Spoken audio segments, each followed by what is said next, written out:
Welcome back. We are still with Pastor Miles and McPherson, and we are talking about racism in the brain. And it's so interesting. This topic is actually fascinating because it really is like, I've never seen our nation more divided than it is now, politically, racially. This, the blacks against cops. And I mean, it's really sad. At what point or how can we step back and go, look, we're Americans first. We're people first. How can we help each other? What will it take? And Miles has a brand new book called The Third Option, Hope for a Racially Divided Nation. I've seen the YouTube talk you did on this. It's brilliant. And I love what you said about so many people go to Hawaii, they try to get brown skin. Right. They try to get It's dark so skin true. because they think they're going to get a date. And yet, if you're Born that way, you're Weird. criminalized. Yeah, if you get a tan in Hawaii, it's beautiful and celebrated. If you get a tan in the womb, it's invalidated. Isn't that weird? Yeah. That's a great expression. To some, but you get the point. And when people say they don't see color in that illustration, when people say they don't see color, but when you get a tan, you want people to see that color. You do it so it is seen, but yet there are other colors you say you don't see. So anyway, you asked the question.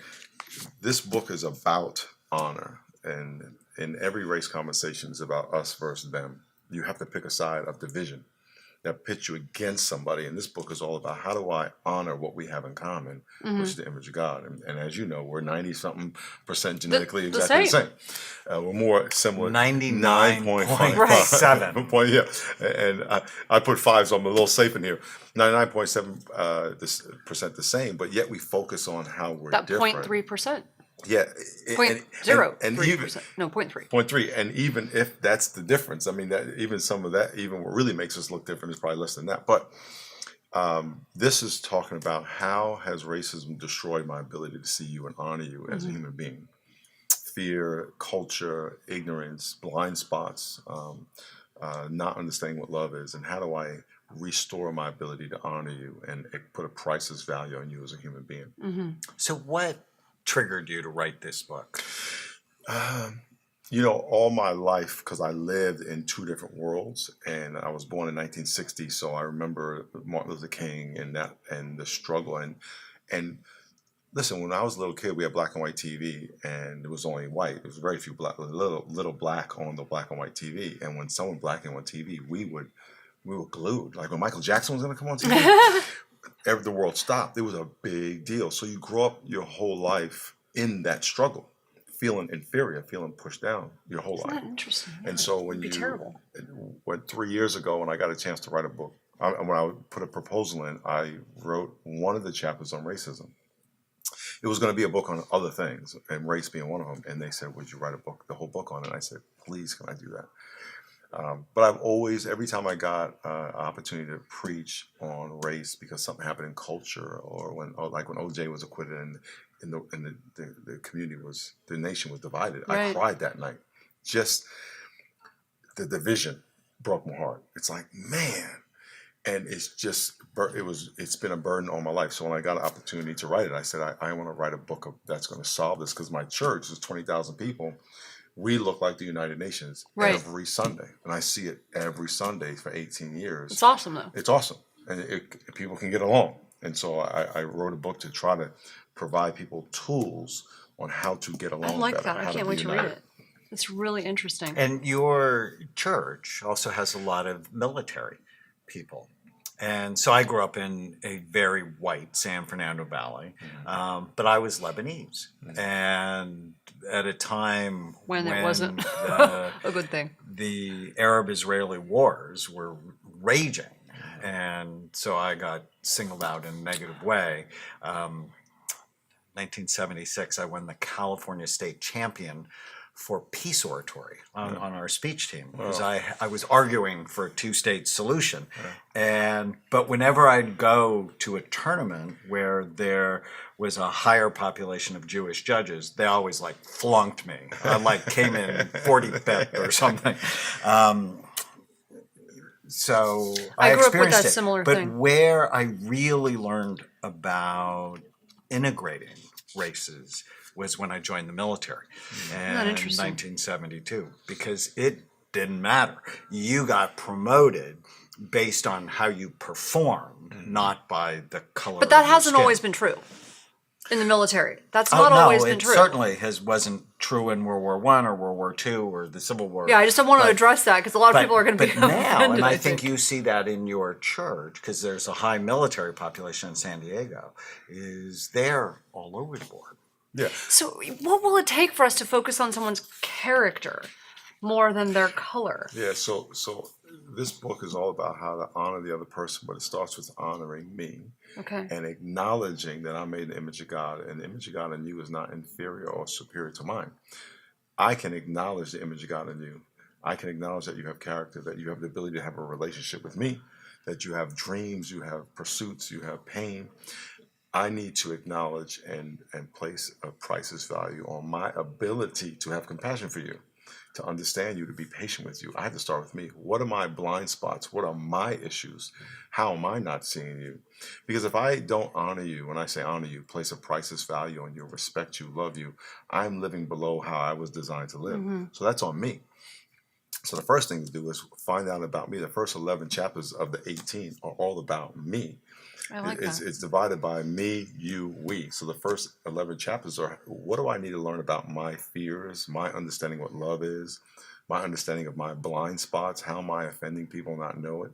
So, and are there people in my life who are different than me that I can ask, am I being offensive? If all your viewers and listeners went to someone who was different, a Mexican, black, white person, said, is there anything I say or do that's offensive? Doesn't make me a racist. I think we talked about in the first segment, you can be racially offensive without being a racist. Is there something I do? Ask your friends. Are there insensitive things I say? Yeah, like what I said to my friend Jasmine. So when I said that to her, it was offense. I could see her face, and I'm Right. like, oh, like, and I picked up on it. I was smart enough to pick up on. I'm commenting and acting like I know something I know nothing about because I don't think it should be that way. Right. But that's offensive to someone who has experienced something that's different from what I'm saying. But it doesn't make you a racist. No, I was, Correct. if anything, I was feeling the opposite. But Yeah, But that's it. That's such an important a big- point. I was feeling almost like And protected. labeling, which are one of the ants that we talk about here all the time, the automatic negative thoughts, is so common in this conversation. If I can pigeonhole you, then I don't actually have to deal with you. Exactly. The greatest commandment is to love my neighbor as myself. But if you're the other, you're not my group, you're not my neighbor, so I don't have to love you. And so when you think about all the people that you see on television that are different, think of the labels you put on them. Oh, I do it every day. Right. I don't even deny that I'm judgmental. Like, if not against color. It's like, I'm gonna give this to you for free. Yeah, no, but it's not for me. It's not about color. It's about things you do in society. That, and I know I'm that way. Right. So I have to, like, you hurt a child. I'm Yeah. sorry. The death penalty in my mind is not a bad thing. So I just, Well, which also But comes that's from labeling, though, past right? experience. it does. Of being hurt. Right. So often our buttons come from our history. And as we're going to talk about in the next podcast, it actually may not be our history. It may be the history of our parents or our grandparents, because things get transmitted more than just the color of your eyes and how tall you are. Right. And if you think about the people we label, think about what you really know about them. I don't. And I don't know what they've been through. They could have been hurt as a child. Right. All I can think about in that moment is you did this to that person, Right. and that's unacceptable. Or and you're talking about the child molesters. I'm talking about, whether they're Mexican, black, or white, and we think, okay, those people are like that, or that person is like that. Well, and I grew up in a home where that was the norm. Yeah. So my stepfather, who was from Montana, and we used to get in some rip-roaring fights. So when I was little, I didn't know. You're just told this and you don't understand. And there were very few black people in my community, in my school. And I would hear that he was always telling racist jokes. And I didn't really know, right, but it never felt quite right, but I never didn't really know the right, wrong part of it. It's like, it's how your family is, it's what you're told. And then all of a sudden one day I was like, wait, I experienced enough of the world. I'm like, this really feels yucky to me. It doesn't feel right. And I addressed it with him. We actually got into a huge fight over it. And because he was trying to tell me I'm wrong. And I'm like, I don't understand how you can be so racist. He goes, I'm not racist. I hate everybody the same. And I'm how is that okay? Like, I don't understand. You know what I mean? But we used But to that actually... goes with the first 11 chapters of the third option. It's about him. It's all about him. I just than like... it is about other. But I grew other up with that, people. and it's toxic. Oh, it is. You have a lot of growing up to do when you leave home if you grow up in an environment like that, right? Yeah. You have to really do soul searching of your own. And that's where this has to start. Again, without condemning myself, how can I be more honoring? It's not about avoiding being racist. It's about learning how to be more honoring. And those are two different things. Because people can walk on eggshells. I don't want to say the wrong thing. I don't want to do the wrong thing. That's a scary way to live. But they can see that too. I feel like people see when you're not authentic. Well, maybe not authentic, or if you're in fear, because I really don't want to offend. Oh, I can't. That's okay. That's more authentic, Well, I say it's authentic, but it's not where you want to live. You want to live where, no, I am going to intentionally figure out how to honor you, right. how to be able to speak life to you. And so instead of saying, okay, don't be racist, it's more about how do I honor? And this is I like that. people That's how a to very be different more perspective. positive. Yeah, because if I come to you and I say, look, hey man, and you're different from me, and I'm like, hey, how you doing? And I ask people all the time where they're from. If you're sincere, people shouldn't be offended by that. I mean, the average person says, I appreciate you wanting to know about me, right. versus being scared. Do I say this? Do I say that? It's like people say, do I say Black or African American? Just be sincere. Right. I mean, even if... That is a good... I've actually always had that question. I'm not exactly sure. In some parts of the country it's different. But if you're sincere, and you're just speaking, people are going to be, okay, whatever. Right. But it's when you start walking on eggshells where you are stressed out. This is more about how do I be intentionally honoring versus avoiding saying the wrong thing. Right. No, I actually like that. So the third option is, it goes from me to you to we. Honor.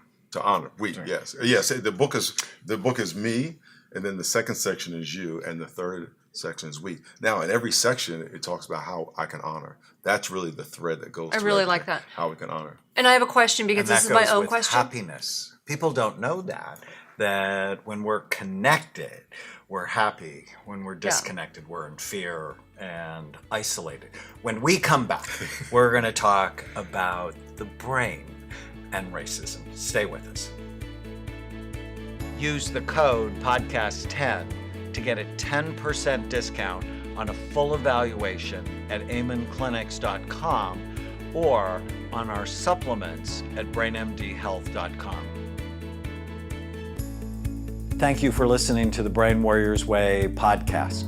Go to iTunes and leave a review, and you'll automatically be entered into a drawing to get a free signed copy of the Brain Warriors Way and the Brain Warriors Way cookbook we give away every month.